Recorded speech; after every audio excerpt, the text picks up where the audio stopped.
Bienvenue dans cette nouvelle vidéo de Lexical Info. Une redondance à la Shogel. N'oubliez pas de vous abonner à Lexical Info juste en bas de cette vidéo.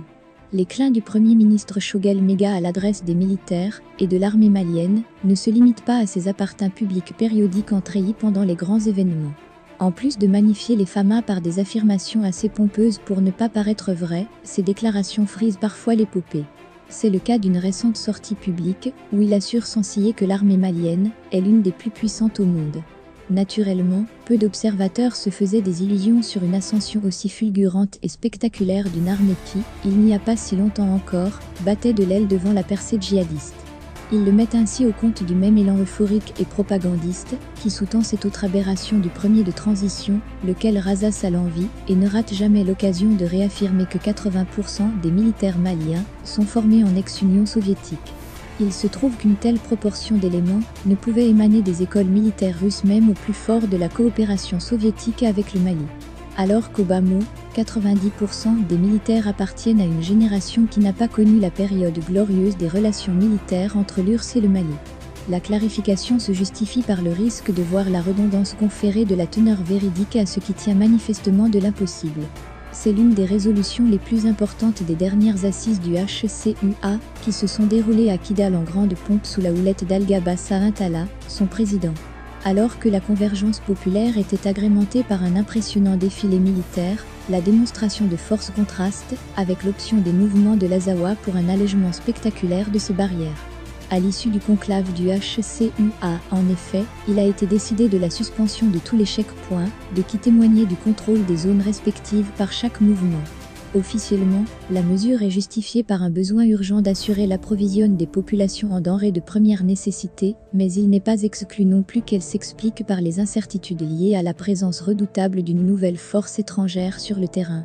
Le spectre russe semble avoir fait ses effets en imposant la prudence aux mouvements armés de la CMA, qui voudraient vraisemblablement voir clair dans la nouvelle donne. C'est probablement la lecture qu'a faite de leur posture, le mouvement rival de la plateforme, qui a opposé un niet catégorique à la demande de la CMA de lever à son tour ses checkpoints. Qui de ces marchés douteux? Chasser le naturel, il revient au galop. Alors que le vocable Malikoura n'a de cesse de retentir dans les oreilles, le changement sous-tendu ressemble de plus en plus à un rétropédalage qui consiste à remplacer les acteurs pour perpétuer les mêmes pratiques. C'est ainsi qu'une opacité criante entoure actuellement les marchés publics, avec des attributaires soigneusement sélectionnés à l'abri des indiscrétions. Mais pas assez prudemment pour qu'ils ne se révèlent au monde par leurs lacunes. Choisis pour la plupart parmi la nouvelle race d'opérateurs nés du renversement de régime, les différents fournisseurs de l'État ne se caractérisent pas seulement par leur inexpérience.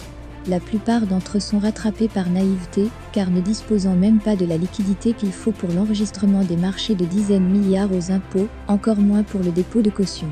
Conséquence, ils n'ont de choix que de se lancer dans la quête de partenaires capables de combler leurs lacunes en liquidité, en échange notamment d'un partage des marges bénéficiaires, avec les fournisseurs traditionnels plus expérimentés et manifestement difficiles à reléguer au profit d'une race d'acteurs si peu nantis.